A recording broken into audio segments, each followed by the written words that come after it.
Deep और detail में पढ़ेंगे। तो सबसे पहले आप अपनी स्क्रीन पे अभी देख रहे होंगे CRPC 1973 लिखा हुआ, जो कि यहाँ पे the beginning of criminal procedural law लिखा है। तो हम अगले स्क्रीन पे जाते हैं, देखते हैं। तो पहला टॉपिक जो हम पढ़ने वाले हैं वो है object, extent and scope of CRPC। Very well. तो इसमें हम पढ़ेंगे सबसे पहले कि क्या पर्पस है क्रिमिनल प्रोसीजर लॉ का, यानी कि CRPC का क्या प्रोसीजर है। तो सबसे पहले हम पढ़ते हैं कि जो भी इसका पर्पस है क्रिमिनल प्रोसीजर का वो क्या है। तो सबसे पहला आप देख रहे होंगे स्क्रीन पे, सबसे पहला जो पर्पस है वो प्रोटेक्ट सोसाइटी फ्रॉम क्राइम है। तो आप देखिए पीछे अगर बैकग्राउंड में ट्रेन की आवाज़ आ रही होगी तो प्लीज़ उसको स्किप करिएगा, क्योंकि यहाँ पे कभी कभी ट्रेन जाती हैं। तो पहला पर्पस है कि to protect society from crime. आप ये सब जानते होंगे कि क्रिमिनल्स और लॉ ब्रेकर्स से बचाने के लिए ये प्रोसीजरल लॉ लाया गया है कि क्राइम को कम से कम किया जा सके और हम एक क्राइम फ्री स्टेट या क्राइम फ्री नेशन में रहें। इसलिए इसका पहला पर्पस जो होता है क्रिमिनल प्रोसीजर लॉ का, वो होता है कि to protect society from crime. दूसरा आप देख सकते हैं यहाँ पे ये लिखा है कि criminal law in wider sense consist of both substantive as well as procedural law. तो यहाँ पे आप समझिए कि सब्सटैनिटिव और प्रोसीजरल लॉ को मिला के क्रिमिनल लॉ बनता है। तो जो क्रिमिनल लॉ है वो एडिशन है सब्सटैनिटिव और प्रोसीजरल लॉ का।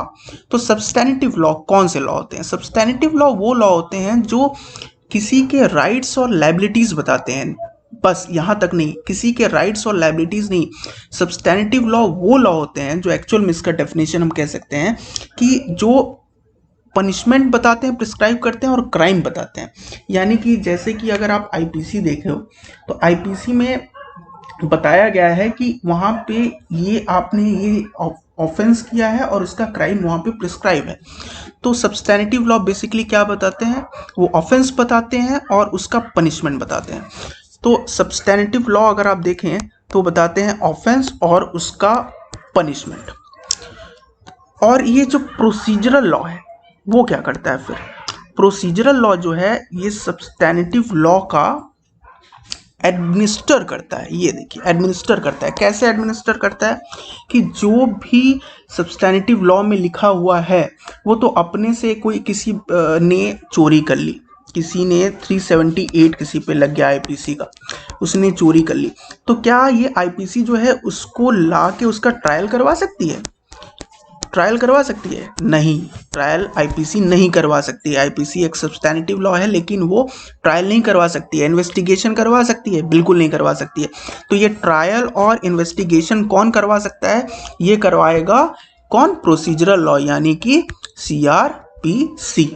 तो आप ये समझिए कौन करवाएगा? प्रोसीजरल लॉ यानी कि CRPC। तो प्रोसीजरल लॉ बेसिकली क्या करते हैं? वो एडमिनिस्टर कर रहा है सब्सटैनिटिव लॉ को, वो एडमिनिस्टर यानी कि देख रहा है कि सब्सटैनिटिव लॉ फॉलो हो रहा है। तो मेरा कहने का मतलब ये है कि कितना भी अच्छा सब्सटैनिटिव लॉ हो, IPC एक बहुत अच्छा सब्सटैनिटिव लॉ है। मेरा मानना है कि IPC जो है वो बहुत अच्छा सब्सटैनिटिव लॉ है, लेकिन ये IPC जो है CRPC के बगैर कोई वर्थ नहीं है इसका।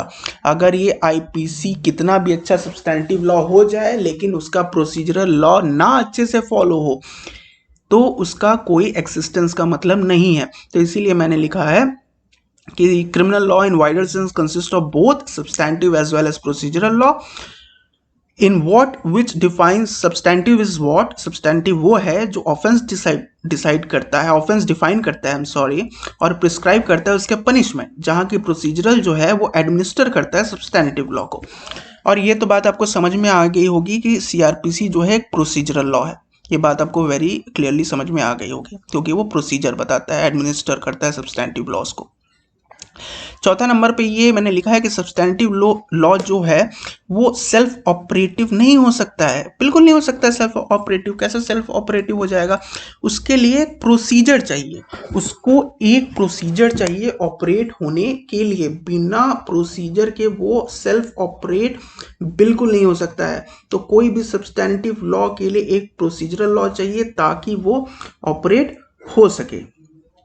तो जैसे कि और भी अगर आपको सब्सटैंटिव लॉ जानने हैं तो आप ये जानते हो कि द इंडियन पिनल कोड 1860 एक सब्सटैंटिव लॉ है, और भी जैसे prevention of food adulteration act, provision of civil rights act, dowry provision act, ये सब एक सब्सटैंटिव लॉ है जो कि फॉलो किससे होते हैं, CrPC as a procedural law से। तो आप ये समझिए कि सीआरपीसी जो है it came in force from 1 April 1974। तो 1974 में ये फोर्स में आया और तब से ये है। इससे पहले भी रहे पर हम हिस्ट्री अभी नहीं डिस्कस कर रहे हैं, हम सिर्फ पर्पस डिस्कस कर रहे हैं। तो अब अगला टॉपिक जो है special importance of CrPC. CrPC के स्पेशल इंपॉर्टेंस क्या क्या है? तो सीआरपीसी के स्पेशल इंपॉर्टेंस अगर आप देखते हो तो सबसे पहला पॉइंट यहाँ पे जो मैंने लिखा है वो है it affects greater number of people as compare to other laws. क्यों नहीं? आप हमेशा देखते हो कोई भी क्राइम हो, कितने क्राइम्स होते हैं इंडिया में हर दिन, तो मुझे लगता है कि करीब लाखों की संख्या में पूरे देश में क्राइम होते हैं, और हर दिन जाके एफआईआर रजिस्टर होता है, पुलिस के पास जाके कितने कॉग्निजेबल ऑफेंसेस होते हैं, एफआईआर रजिस्टर होता है 154 में, और जब एफआईआर रजिस्टर होता है तो पुलिस जो है इन्वेस्टिगेट करती है। तो इन्वेस्टिगेट जब लाखों आपके एफआईआर दर्ज हो रहे हैं, लैक्स में दर्ज हो रहे हैं, तो कितने इन्वेस्टिगेशन होते होंगे एक दिन में? इन्वेस्टिगेशन भी लैक्स में होते होंगे, इन्वेस्टिगेशन भी लैक्स में होते होंगे। तो कितने ज़्यादा इन्वेस्टिगेशन हो रहे हैं पर डे, तो उसको हम कहेंगे कि ये कितने लोगों का लाइफ इफेक्ट कर रहा है। मतलब एक एक्यूज्ड का, एक विक्टिम का, एक एफआईआर में 2 लोग कम से कम उनकी फैमिलीज भी जुड़ी होती हैं, तो एक एफआईआर में एटलीस्ट 10 लोग तो जुड़े होते हैं, और लाख एफआईआर हो रहे हैं। तो नेशन वाइड एक दिन में करीब करोड़ ऑफ लाइफ इफेक्ट कर रहा है सिर्फ सीआरपीसी। और दूसरा हम देखें इसका पॉइंट कि human values are involve in it at greater values. मतलब ह्यूमन वैल्यूज, उनके एथिक्स, उनके डेली लाइफ स्टाइल, उनकी लिविंग सब इन्वॉल्व है।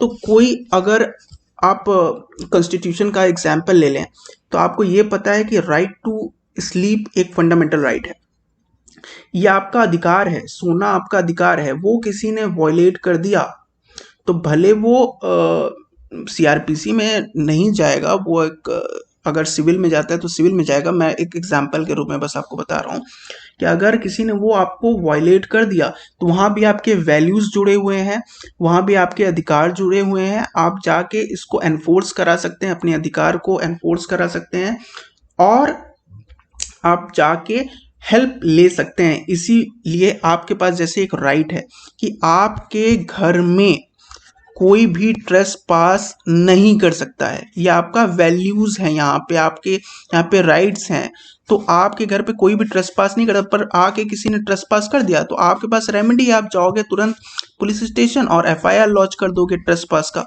पुलिस उस पर एक्शन ले लेगी। तो ह्यूमन वैल्यूज इसमें अटैच है।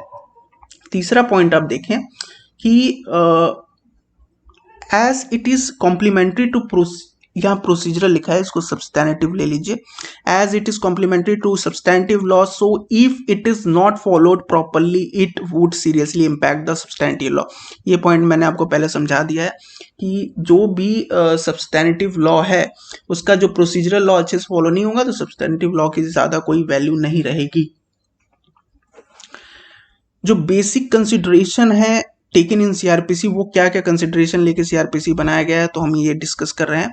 तो इसमें सबसे पहले कि मेरा जो मानना है वो सबसे बेस्ट पॉइंट है, वो है फेयर ट्रायल होना चाहिए। प्रिंसिपल की स्पेलिंग गलत है, of natural justice. Natural justice के लिए फेयर ट्रायल होना चाहिए। फेयर ट्रायल तभी